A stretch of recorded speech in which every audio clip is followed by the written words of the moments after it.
Bíblia Sagrada. Livro de Hebreus, capítulo 11, versículo 13. Amém, queridos? Hebreus, capítulo 11, versículo 13. Diz assim o texto das Sagradas Escrituras, que nos fala de uma palavra muito linda, muito maravilhosa, que vai de encontro ao nosso coração. Hebreus capítulo 11, 13, todos acharam? Diz assim o texto que Deus vai ministrar nas nossas vidas. Todos estes morreram na fé, sem terem recebido as promessas, mas vendo-as de longe e crendo nelas e abraçando-as, confessaram que eram estrangeiros e peregrinos na terra. Porque os que isso dizem claramente mostram que buscam uma pátria. Querido Deus, a tua palavra, ela é fogo, ela é martelo, ela é espada, ela é água, e nós pedimos ao teu Santo Espírito, que é o autor desta palavra, que ele possa usar desta porção das Escrituras e ministrar algo no nosso coração, que nos edificará, nos fortalecerá e nos entregará algo novo para crescermos na tua fé. Oramos em nome de Jesus, e a tua igreja diz amém. Amém e amém. Querido, quando o livro de Hebreus diz: todos estes morreram na fé, o livro de Hebreus 11 fala sobre fé, mas eu não quero me adentrar ou me ater a esta palavra fé. Todos nós sabemos que sem fé é impossível agradar a Deus, que quando ouvimos a palavra de Deus, a fé vem pelo ouvir a palavra de Deus. Nós sabemos que fé é a certeza das coisas que não se vê, daquilo que se espera no mundo espiritual, que vai acontecer, porque Ele é fiel para fazer muito mais do que pensamos ou imaginamos.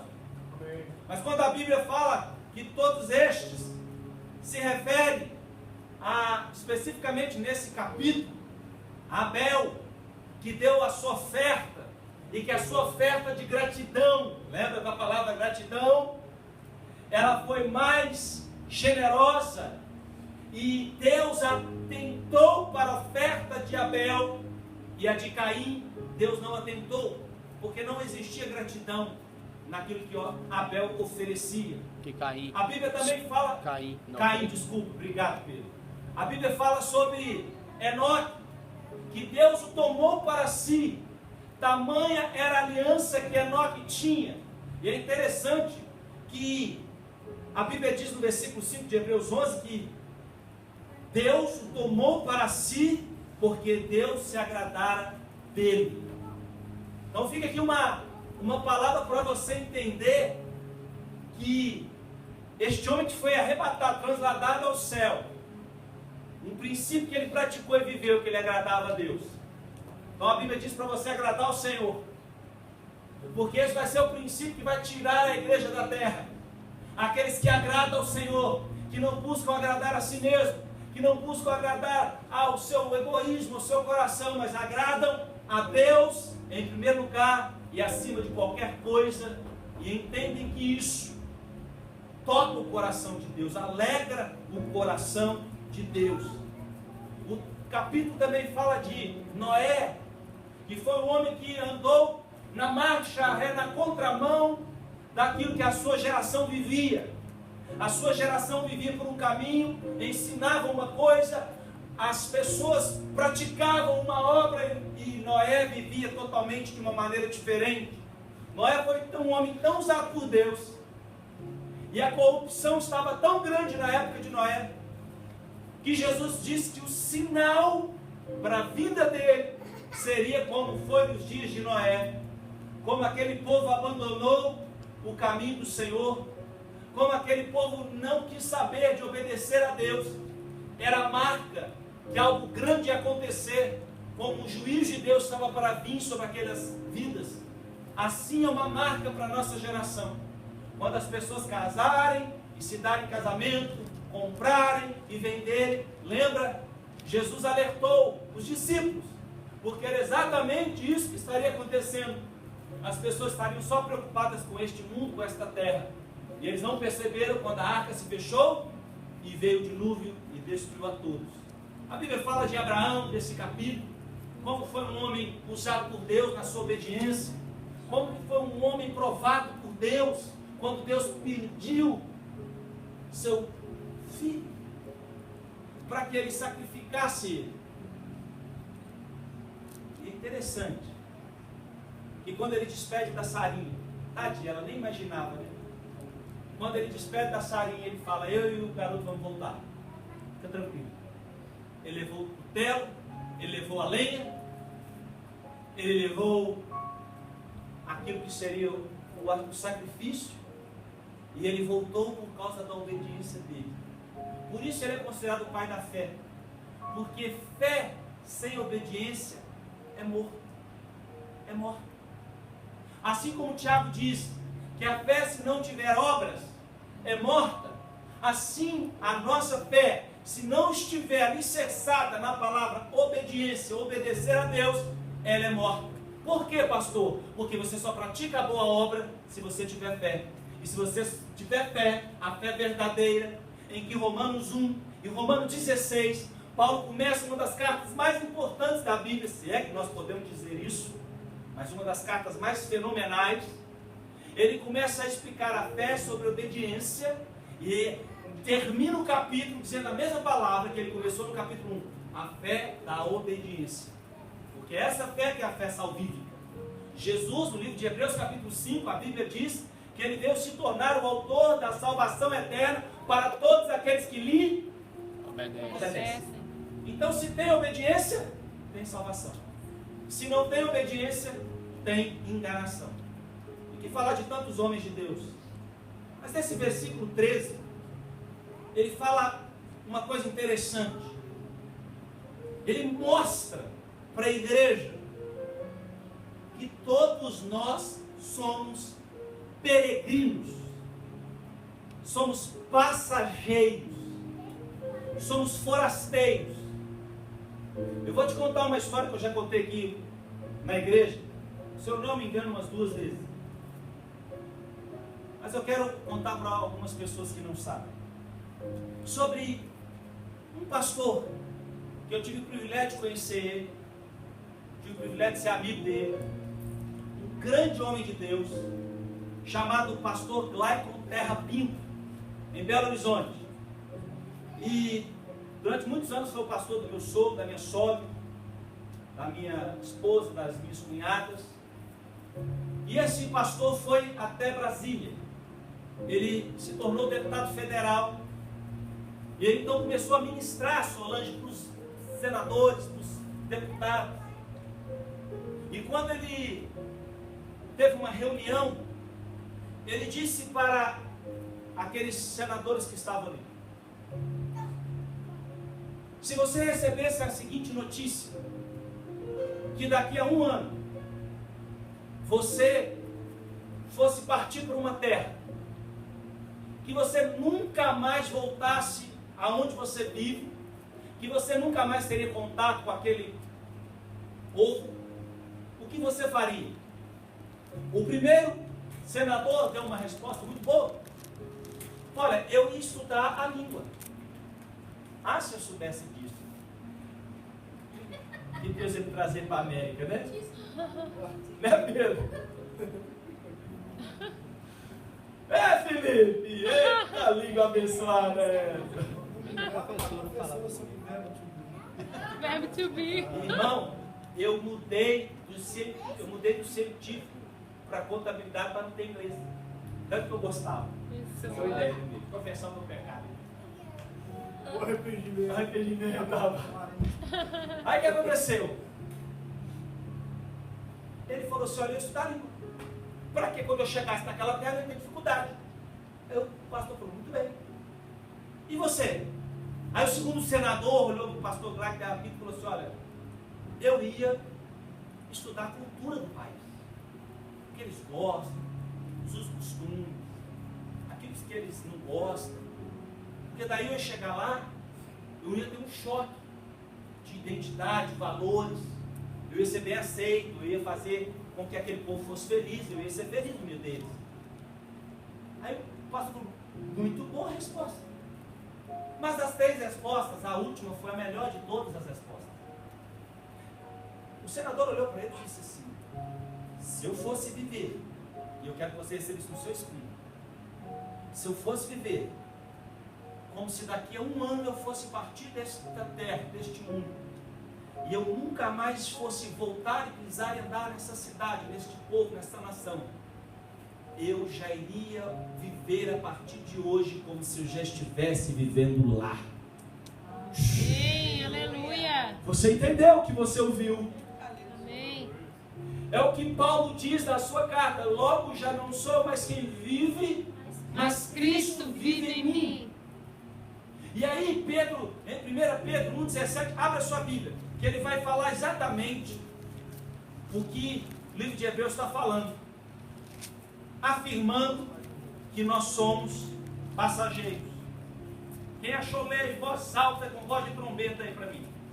E se invocais por Pai aquele que, sem acepção de pessoas, julga segundo a obra de cada um, andai em temor durante o tempo da vossa peregrinação.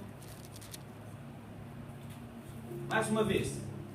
E se invocais por Pai aquele que, sem acepção de pessoas, julga segundo a obra de cada um, andai em temor durante o tempo da vossa peregrinação. O que Pedro está falando, irmãos? Tempo da vossa o quê? Peregrinação. O que a gente está peregrinando nessa terra? Olha outro versículo interessante, 1 Pedro 2,4. Olha o que diz aí. Fabiana, leia em voz alta. Chegando-vos para... Não, desculpa, 2,11. Amados, exorto-vos como peregrinos e forasteiros que sois, a vos absterdes das paixões carnais, que fazem guerra contra a alma. Veja bem o que Pedro está dizendo mais uma vez. Amados, peço-vos como peregrinos e forasteiros, que vos abstenhais das vontades da carne, das paixões carnais, das concupiscências da sua carne, que combatem contra a alma. Quando a gente estava no carro, a gente estava voltando, conversando sobre as coisas de Deus, dentro do carro, o Alex e o Thiago. Eu estava falando um texto para eles, que para mim é um dos textos mais significantes, mais sérios, que existem na Bíblia, especificamente no Novo Testamento. E que eu particularmente nunca vi nenhum pregador, nenhum pastor, nós já ministramos essa palavra aqui, graças a Deus, mas eu nunca vi nenhum pastor, nenhum pregador, com certeza tem, porque Deus usa quem Ele quer, do jeito que Ele quer, da maneira que Ele quer, em qualquer lugar desse mundo, com certeza, eu é que nunca vi. Então, por eu nunca ter visto, eu posso falar, eu nunca vi. Mas, quando Judas escreve um versículo na sua carta, eu te aconselho a ler essa carta hoje em casa, quando ele fala assim, detestando, essa é uma tradução, mas tem uma tradução que fala assim, odiando até a roupa contaminada pela carne. Ui! Irmãos, a gente vê hoje nas igrejas assim, ainda bem que aqui não tem, graças a Deus, né? O povo aqui é simples, humilde, não tem tipo de moda. Amém, graças a Deus. Graças a Deus, obrigado pelo seu Amém. graças a Deus. Mas tem igreja, Felipe, que eu não serviria nem seria para ficar como porteiro, desse jeito aqui que eu estou. Talvez para limpar o banheiro, ou coisa assim. E a Bíblia fala para detestar, odiar, até a roupa contaminada pela carne. E aí, querido, a gente entende essas coisas quando a gente vai se esvaziando de nós mesmos e se enchendo do Espírito Santo de Deus. A primeira coisa que a gente percebe é o que Pedro está querendo dizer, que Hebreus, no capítulo 11, está querendo dizer, que nós somos peregrinos, somos estrangeiros, e a nossa casa, a nossa pátria, já está pronta. Mas pastor, no versículo 14 diz assim: porque isto, versículo 14 de Hebreus 11, porque os que isso dizem, claramente mostram que buscam uma pátria, e se na verdade se lembrassem daquela de onde haviam saído, teriam oportunidade de tornar.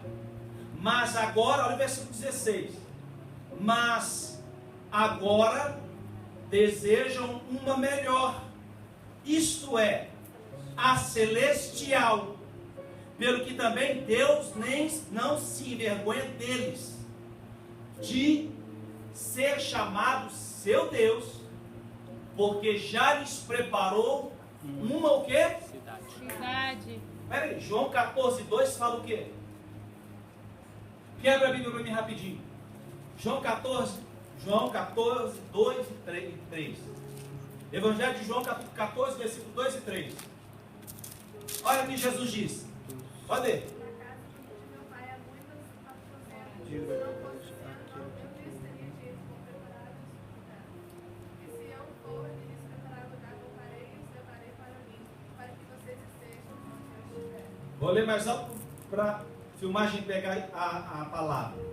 Na casa de meu pai há muitas moradas. Se não fosse assim, eu vou teria dito, pois vou vos preparar o quê? Lugar. Ele foi o quê? Agora em Hebreus já diz, já preparou. A casa já está preparada. Aleluia! Aleluia! Ele só está esperando você se preparar. Você preparar a tua casa, essa aqui, ó.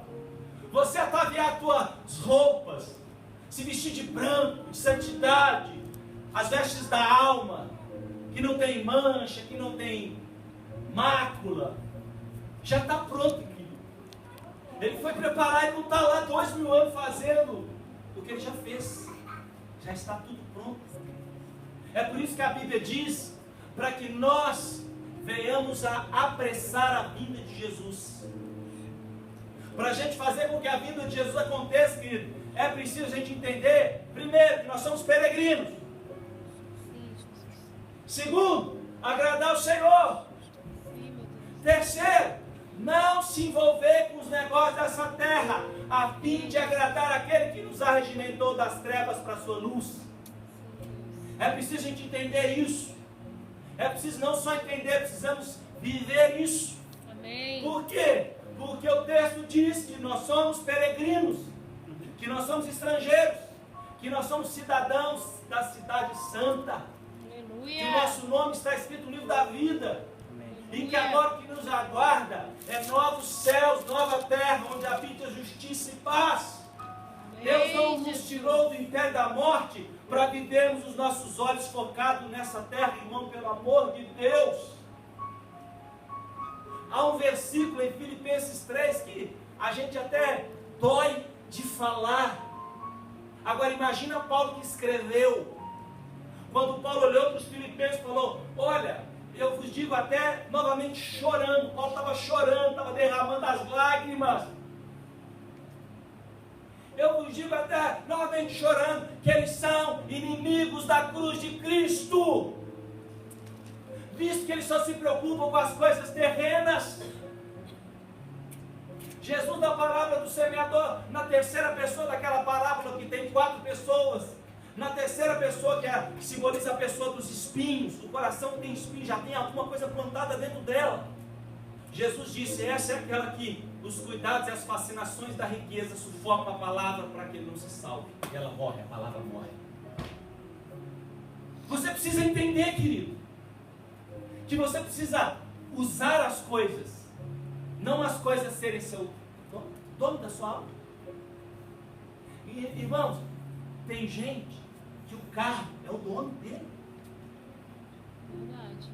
Eu tinha um amigo que ele ficava o dia inteiro polindo o carro dele. Eu não posso falar não, porque eu puxei, na época que eu era do mundão, perdidão, fazia essas porqueiras também. Eu puxava um carro dólar. Carro dólar. Então lá, meu negócio era carro. Tinha até cotonete no meio do arzinho ali, eu limpava. Pretinho, roda. Rapaz, hoje eu fiquei desleixado para a glória de Deus.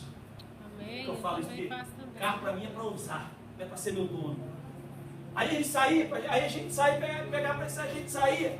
Aí ele passava, Pedro, numa poça d'água. A poça d'água parava no paralama. Ele parava o carro, ligava o alerta. Não podia ser numa avenida, numa rua. Ia lá atrás no porta-mala, abria, pregava um polidor, um spray para mim, Felipe. Chegava no carro, ficava. Abençoa. Tem que ver como é que é o carro, né? Você está entendendo? Deus, você queria saber de Deus. O teu coração dele já tinha plantado na vida dele. Então nós precisamos entender, querido, que a nossa pátria não é aqui. Lembra daquela história que eu contei aqui uma vez? Do menino que chegou de missões com a África. E aí ele teve aquela festa, a recepção dele, do astro de cinema, de Hollywood, cantor, popstar. Aí o pai segurou o menino, quando eles esperaram quase uma hora para eles descerem do navio. O menino olhou para o papai e falou: papai, ninguém vai recepcionar a gente? E aí ele disse: pode vir, querido, me ajudar aqui. E aí ele disse: nós não chegamos na nossa terra. Por isso que ninguém, na nossa pátria, ajuda ele, por favor. Nós não chegamos na casa de papai. Lembra que Jesus disse: na casa do meu pai há muitas moradas.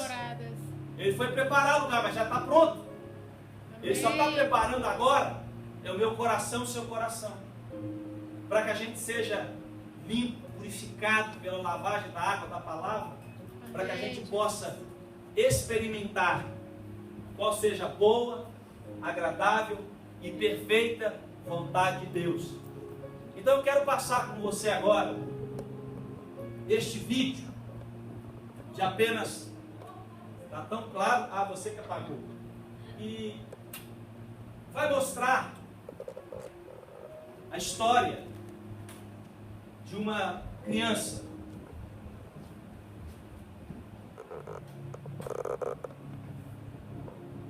que viu seu amigo ser enforcado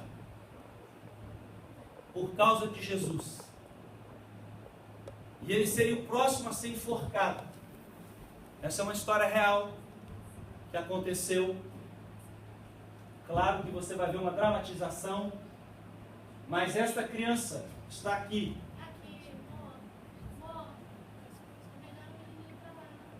Hã? Não, deixa ele ver. Deixa ele ver. Esse aqui é o amigo dele que está enforcado, morto.